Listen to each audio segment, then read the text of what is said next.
നമസ്കാരം. പിണറായി വിജയനെതിരെ ശക്തമായ നിലപാടെടുത്തുകൊണ്ട് അഴിമതിക്കും സ്വജനപക്ഷപാതത്തിനും ജനവിരുദ്ധ നിലപാടിനുമെതിരെ പോരാടിക്കൊണ്ട് അടുത്ത വർഷം അധികാരം ഉറപ്പിക്കുന്നതിന് വേണ്ടി KPCCയെ പൊളിച്ചെഴുതിയിരിക്കുന്നു. KPCC president K. സുധാകരന് ആരോഗ്യ പ്രശ്നമുള്ളതുകൊണ്ട് അദ്ദേഹത്തിനെ മാറ്റി പകരം ഇന്ന് ചുമതലയേറ്റിരിക്കുന്നത് സണ്ണി ജോസഫ് എന്ന പേരാവൂർ MLA, മലയോര കർഷകൻ, സാധാരണക്കാരൻ. KPCC പ്രസിഡന്റ് പദവി ജീവിതത്തിൽ ഒരിക്കലും സണ്ണിയെ പോലൊരു സാധു സ്വപ്നം കണ്ടു കാണില്ല. പക്ഷെ ക്രിസ്ത്യാനി ആയതുകൊണ്ടും ഇപ്പോഴത്തെ രാഷ്ട്രീയ സാഹചര്യത്തിലും, അതായത് മുനമ്പമടക്കമുള്ള വിഷയങ്ങളിൽ അപ്രതീക്ഷിതമായി ആ പദവിയിലെത്തി. കരുത്തരായ 3 വർക്കിംഗ് പ്രസിഡന്റുമാരും നല്ല ഒന്നാന്തരം ഒരു UDF കൺവീനറുമാണ് പുതിയ ചുമതലക്കാർ. പക്ഷേ ആ ചുമതലയേറ്റ ദിവസം, ചുമതലയേറ്റ സമയം സങ്കടകരമാണ്, ദുഃഖകരമാണ് എന്ന് പറയാതിരിക്കാൻ നിവൃത്തിയില്ല. കോൺഗ്രസിന് വേണമെങ്കിൽ മുൻകൂട്ടി നിശ്ചയിച്ച ഈ പരിപാടി ഒരു ദിവസത്തേക്ക് മാറ്റിവെക്കാമായിരുന്നു. കോൺഗ്രസിന് വേണ്ടി ജീവിതം മാറ്റിവെച്ച ഒരു മനുഷ്യൻ അകാലത്തിൽ പൊലിഞ്ഞ ദിവസമാണ്. ഇന്നലെ മരിച്ചു. ഇന്ന് അദ്ദേഹത്തിന് മൃതദേഹം പരുമല ആശുപത്രിയിൽ നിന്ന് വിലാപയാത്രയായി അടൂരെത്തിച്ച് അടൂര് പൊതുദർശനത്തിന് വയ്ക്കുന്ന സമയത്താണ് ഇവിടെ കോൺഗ്രസ് പ്രവർത്തകരും കോൺഗ്രസ് നേതാക്കളും ആഹ്ലാദ പ്രകടനം നടത്തിയത്. സങ്കടകരമെന്ന് പറയട്ടെ ഈ തീരുമാനം. MG കണ്ണൻ എന്ന ചെറുപ്പക്കാരൻ്റെ ജീവിതം ഒരു ദുരന്തമാണ്. എനിക്ക് വളരെയേറെ സങ്കടമുള്ളത്, ഞാനുമായി അദ്ദേഹത്തിന് തരക്കേടില്ലാത്തൊരു ബന്ധമുണ്ടായിരുന്നു.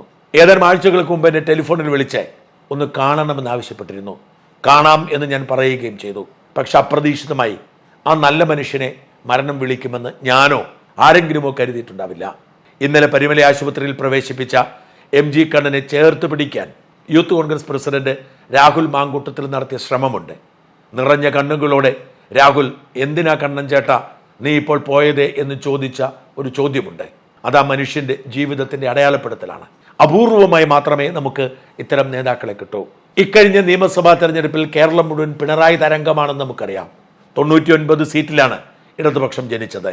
ആ പിണറായി തരംഗത്തിനിടയിൽ അടൂർ നിയമസഭാ മണ്ഡലത്തിൽ ചിറ്റയം ഗോപകുമാർ എന്ന CPI സ്ഥാനാർത്ഥി ജയിച്ചത് കേവലം 2919 വോട്ടിനാണ്. 2016-ൽ 25,460 വോട്ട് ഭൂരിപക്ഷത്തിന് ജയിച്ച ചിറ്റയം ഗോപകുമാറിന് 3000-ൽ താഴെ വോട്ടിലേക്ക് തളച്ചിട്ടത് MG കണ്ണനായിരുന്നു. ഇപ്പോഴത്തെ രാഷ്ട്രീയ സാഹചര്യത്തിൽ പിണറായി വിരുദ്ധ ഭൂമികയിൽ അടുത്ത നിയമസഭാ തെരഞ്ഞെടുപ്പിൽ ഉറപ്പായും MLA ആകേണ്ട ആളാണ്. അതെ, അടിവരയിട്ട് പറയാം, ഉറപ്പായും MLA ആകേണ്ട ആളാണ് MG കണ്ണൻ. ഒരു വർഷം കൂടി കാത്തിരുന്നെങ്കിൽ MG കണ്ണൻ MLA ആകുമായിരുന്നു. പക്ഷെ ദൈവം ആ മനുഷ്യനെ നേരത്തെ വിളിച്ചുകൊണ്ടുപോയി. എത്ര സാധുവായിരുന്നു ആ ചെറുപ്പക്കാരനെന്നറിയാമോ? കഴിഞ്ഞ നിയമസഭാ തെരഞ്ഞെടുപ്പ് സമയത്ത് തെരഞ്ഞെടുപ്പ് പ്രചരണത്തിനിടയിൽ അർബുദ രോഗബാധിതനായി തന്റെ മകനുമായി RCCയിൽ പോയി ക്യൂ നിൽക്കുന്ന ഒരു ചിത്രം പുറത്തു വന്നിരുന്നു. തന്റെ 7 വയസ്സുള്ള മകന് രക്താർബുദമാണ്. അവനെ ആശുപത്രിയിലാക്കേണ്ട ബാധ്യത അച്ഛനെന്ന നിലയിൽ കണ്ണന് തന്നെയാണ്. കണ്ണൻ ആശുപത്രിയിലേക്ക് പോയപ്പോൾ ആരോ പടമെടുത്ത് സോഷ്യൽ മീഡിയയിലിട്ടു. CPM സൈബർ സഖാക്കൾ കണ്ണൻ തന്റെ മകന്റെ രോഗം പോലും വിറ്റ് വോട്ടാക്കാൻ ശ്രമിക്കുന്നു എന്ന് പറഞ്ഞ് കടുത്ത സൈബർ ആക്രമണമാണ് നടത്തിയത്. അത്രയും കണ്ണിൽ ചോരയില്ലാത്ത ഒരു വർഗത്തോട് ഏറ്റുമുട്ടിയാണ് ഏറെ മർദ്ദനങ്ങൾ അനുഭവിച്ച് തീരെ ദരിദ്രമായ ഒരു സാമൂഹ്യ സാഹചര്യത്തിൽ കണ്ണൻ രാഷ്ട്രീയ പ്രവർത്തനം നടത്തിയത്. മരം മുറിപ്പണിക്ക് പോകുന്ന പിതാവ്, കൂലിവേലയ്ക്ക് പോകുന്ന അമ്മ, അങ്ങനെ ഒരു ദളിത് കുടുംബത്തിലാണ് കണ്ണൻ ജനിച്ചതും വളർന്നതും. പഠിക്കാൻ മിടുക്കനായിരുന്നെങ്കിലും രാഷ്ട്രീയം തലയ്ക്ക് പിടിച്ചു. പഠനത്തിനൊപ്പം കൂലിപ്പണിയെടുത്തായിരുന്നു കണ്ണന്റെ ജീവിതം. പിന്നീട് രാഷ്ട്രീയ പ്രവർത്തനത്തിലേക്ക് വന്നു. 2 തവണ യൂത്ത് കോൺഗ്രസിന്റെ പ്രസിഡന്റായി. അപ്പോഴും സാമൂഹ്യ പ്രവർത്തനം കൊണ്ട് എന്തെങ്കിലും സമ്പാദിക്കാൻ കണ്ണൻ അറിയില്ലായിരുന്നു. അതുകൊണ്ട് കണ്ണൻ രാവിലെ പത്രവിതരണം നടത്തി, പത്ര ഏജൻസി നടത്തിയാണ് ജീവിതം മുമ്പോട്ട് കൊണ്ടുപോയത്. ഇതിനിടയിൽ 2 തവണ യൂത്ത് കോൺഗ്രസ് ജില്ലാ പ്രസിഡന്റായി. യൂത്ത് കോൺഗ്രസ് പ്രവർത്തകർക്ക് ആവേശം വിതറിക്കൊണ്ട് ഓടി നടന്നു. തന്റെ മകൻ അർബുദമാണെന്ന് അറിഞ്ഞിട്ടും പൊതുപ്രവർത്തനം അവസാനിപ്പിച്ചില്ല. അങ്ങനെ ദരിദ്രമായ ഒരു ദളിത് സാമൂഹിക സാഹചര്യത്തിൽ നിന്ന് വളർന്നു വന്ന് നിശ്ചയദാർഢ്യത്തോടുകൂടി രോഗബാധിതനായ മകനെ താലോലിച്ചുകൊണ്ട് കണ്ണൻ രാഷ്ട്രീയ പ്രവർത്തനം നടത്തി. അതിനിടെ 2022-ൽ പിണറായിയുടെ പോലീസ് അതിക്രൂരമായി കണ്ണനെ മർദ്ദിച്ചിരുന്നു. നവകേരള യാത്രയ്ക്കിടയിൽ പ്രതിഷേധം അറിയിച്ചതിന് അതിക്രൂരമായാണ് കണ്ണനെയും കൂട്ടരെയും പോലീസ് തല്ലിച്ചതച്ചത്. അന്ന് ചോര വാർന്നു കിടക്കുന്ന കണ്ണന്റെ ദൃശ്യം സോഷ്യൽ മീഡിയയിൽ വൈറലായിരുന്നു. തന്റെ രാഷ്ട്രീയ ഉത്തരവാദിത്വത്തിന്റെ ഭാഗമായി ഏത് ത്യാഗവും സഹിക്കാൻ കണ്ണന് കഴിയുമായിരുന്നു. അങ്ങനെ കണ്ണൻ അടൂരിന്റെ MLA ആവാൻ തയ്യാറെടുത്തു. തോറ്റതിനു ശേഷവും കണ്ണൻ അടൂർ കേന്ദ്രീകരിച്ച് തന്നെയാണ് പ്രവർത്തിച്ചത്. CR മഹേഷ് ആയിരുന്നു അതിന് കണ്ണന്റെ മാതൃക. കരുനാഗപ്പള്ളിയിൽ തോറ്റ CR മഹേഷ് 5 വർഷം അവിടം കേന്ദ്രീകരിച്ച് പ്രവർത്തിച്ച് പിറ്റേ തെരഞ്ഞെടുപ്പിൽ 35,000-ലധികം വോട്ടുകളുടെ ഭൂരിപക്ഷത്തിലാണ് കരുനാഗപ്പള്ളിയെ കീഴടക്കിയത്. അതേ മാനദണ്ഡത്തിൽ അടൂരിനെ സ്നേഹിച്ച് അടൂരിനു വേണ്ടി ജീവിതം മാറ്റിവെച്ച് കണ്ണൻ മുമ്പോട്ട് പോയി. അടൂരുകാരുടെ അടുത്ത MLA ആണെന്ന് ഉറപ്പിച്ചായിരുന്നു കണ്ണന്റെ മുമ്പോട്ടുള്ള പോക്കെ. പക്ഷെ ദൈവം കണ്ണനെ അതിനു മുമ്പ് കൊണ്ടുപോയി. ദൈവവും ക്രൂരനാണെന്ന് തോന്നുന്ന ഖേദകരമായ അവസ്ഥയാണ് കണ്ണനെ പോലുള്ളവരുടെ ജീവിതം നമ്മുടെ മുമ്പിൽ കാണിച്ചു തരുന്നത്. അടുത്ത തവണ MLA ആകേണ്ട, ഭാവിയിൽ മന്ത്രിയാവേണ്ട, കേരളത്തിലെ ജനങ്ങളെ ഏറ്റവും സ്വാധീനിക്കാൻ ഇടയുണ്ടാകുമായിരുന്ന ഒരു ചെറുപ്പക്കാരനായ നേതാവ്, അയാൾ 42-ാമത്തെ വയസ്സിൽ അകാലത്തിൽ മരിച്ചുപോയിരിക്കുന്നു. അയാളെ തേടി മരണം വളരെ നേരത്തെ എത്തിയിരിക്കുന്നു. ഒരു കുഴപ്പവുമില്ലാത്ത സമ്പൂർണ്ണ ആരോഗ്യവാനായ ചെറുപ്പക്കാരനായിരുന്നു കണ്ണൻ. മന്ത്രി വീണ ജോർജിന് കരിങ്കൊടി കാട്ടാൻ കണ്ണൻ ഓടിയ ഒരു ഓട്ടമുണ്ട്. മന്ത്രിയുടെ ചീറിപ്പായുന്ന വാഹനത്തിനൊപ്പം കണ്ണനും ഓടി. പിന്നാലെ പോലീസുകാർക്ക് ഓടിയെത്താൻ കഴിഞ്ഞില്ല. അതായിരുന്നു കണ്ണന്റെ കരുത്ത്. ആ കണ്ണനാണ് ശനിയാഴ്ച ഒരു പാർട്ടി പരിപാടിയിൽ പങ്കെടുത്തുകൊണ്ടിരിക്കുമ്പോൾ തളർന്നു വീണത്. പെട്ടെന്ന് പരിമല ആശുപത്രിയിൽ എത്തിച്ചെങ്കിലും ജീവൻ രക്ഷിക്കാൻ കഴിഞ്ഞില്ല. ഞായറാഴ്ച രാവിലെ മരണത്തിന് കീഴടങ്ങുകയായിരുന്നു. അത് MLA-യും മന്ത്രിയുമൊക്കെയായി കേരളത്തെ സ്വാധീനിക്കേണ്ട നല്ലവനായ ഒരു ചെറുപ്പക്കാരൻ കേവലം 42-ാമത്തെ വയസ്സിൽ അകാലത്തിൽ പൊലിഞ്ഞു പോയിരിക്കുന്നു. കണ്ണനെ കുറിച്ച് ഓർക്കുമ്പോൾ ഞാൻ ചിന്തിക്കുന്നത്, ഞങ്ങളുടെ നാട്ടിൽ VP ബോസ് എന്ന് പറയുന്ന ഒരു നേതാവുണ്ടായിരുന്നു. CPM-കാരനായിരുന്നു. ആദ്യത്തെ ജില്ലാ പഞ്ചായത്ത് മെമ്പറായിരുന്നു. VP ബോസിനെ പോലെ ജനകീയനായ ഒരു CPM നേതാവ് മുക്കൂട്ടുതറ ഭാഗത്ത് ഇതിനു മുമ്പും ഇതിനു ശേഷവും ഉണ്ടായിട്ടില്ല. ഭാവിയിൽ MLA-യും മന്ത്രിയും ഒക്കെ ആകുമെന്ന് എല്ലാവരും കരുതി. പക്ഷെ കേവലം 35-ഓ 36-ഓ വയസ്സുള്ളപ്പോൾ VP ബോസ് കണ്ണൻ മരിച്ചതുപോലെ തളർന്നു വീണ് മരിച്ചു. വർഷങ്ങളേറെയായിട്ട് മുക്കൂട്ടുതറയിലെ സഖാക്കൾ മാത്രമല്ല, നാട്ടുകാർ മുഴുവൻ, പ്രത്യേകിച്ച് തോട്ടം തൊഴിലാളികൾ VP ബോസിനെ ഇപ്പോഴും ഓർമ്മിക്കുന്നു. VP ബോസ് എന്ന പഴയ സഖാവിനെ ഓർമ്മിപ്പിക്കുകയാണ് MG കണ്ണൻ എന്ന ഈ കോൺഗ്രസ്സുകാരൻ. MG കണ്ണനെ കുറിച്ചുള്ള ഓർമ്മകൾ ധാരാളം സോഷ്യൽ മീഡിയയിൽ കാണാം. JS അടൂർ എഴുതിയത് മാത്രം വായിച്ചു കേൾപ്പിക്കാം. MG കണ്ണനെ എനിക്ക് പരിചയപ്പെടുത്തിയത് ഏറ്റവും പ്രിയപ്പെട്ട ഉമ്മൻചാണ്ടി സാറാണ്. ഏതാണ്ട് 13 വർഷം മുമ്പ് ഞാൻ ഉമ്മൻചാണ്ടി സാറിൻ്റെ ജഗതിയിലുള്ള പുതുപ്പള്ളി വീട്ടിലായിരുന്നപ്പോൾ ചിരിച്ചുകൊണ്ടൊരു യുവാവ് മുറിയിലേക്ക് വന്നു. ഇത് MG കണ്ണൻ. അന്ന് കണ്ണൻ ജില്ലാ പഞ്ചായത്ത് അംഗമാണ്. എപ്പോഴും ചിരിച്ചു മാത്രം കാണുന്ന ആ ഊർജ്ജസ്വലനായ യുവാവിനെ ശ്രദ്ധിച്ചു. പിന്നീട് പ്രിയ കണ്ണൻ യൂത്ത് കോൺഗ്രസ് ജില്ലാ പ്രസിഡന്റായി. ബോധിഗ്രാമിൽ പല പ്രാവശ്യം വന്നു.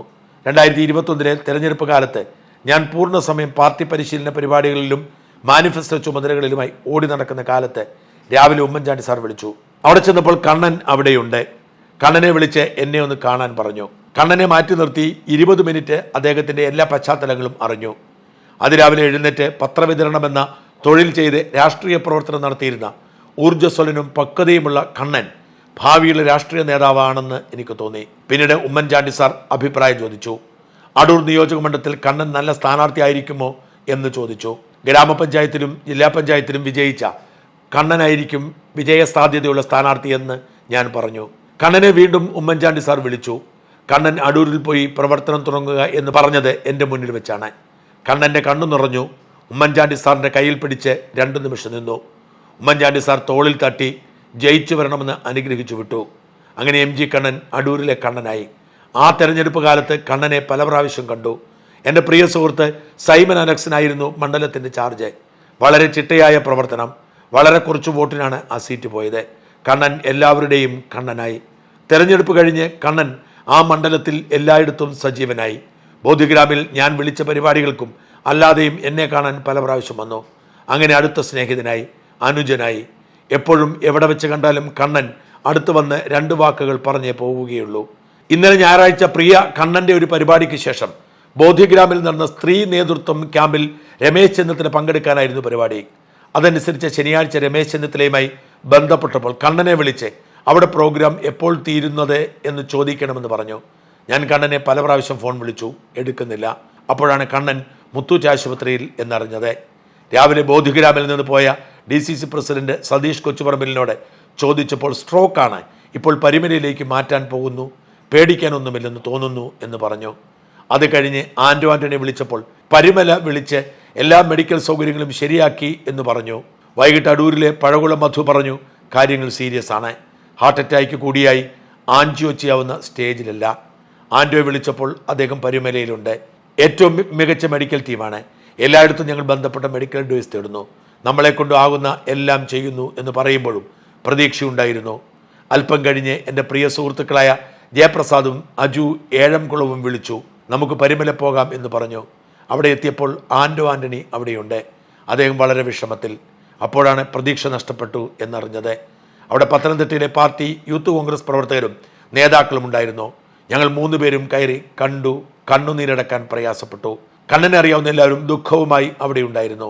രാത്രി 1 മണിക്കാണ് തിരിച്ചു വന്നത്. രാവിലെ വീണ്ടും പോയി. സ്വന്തം വീട്ടിലെ ഏറ്റവും പ്രിയപ്പെട്ട ഒരു സഹോദരൻ പോയ ദുഃഖമായിരുന്നു.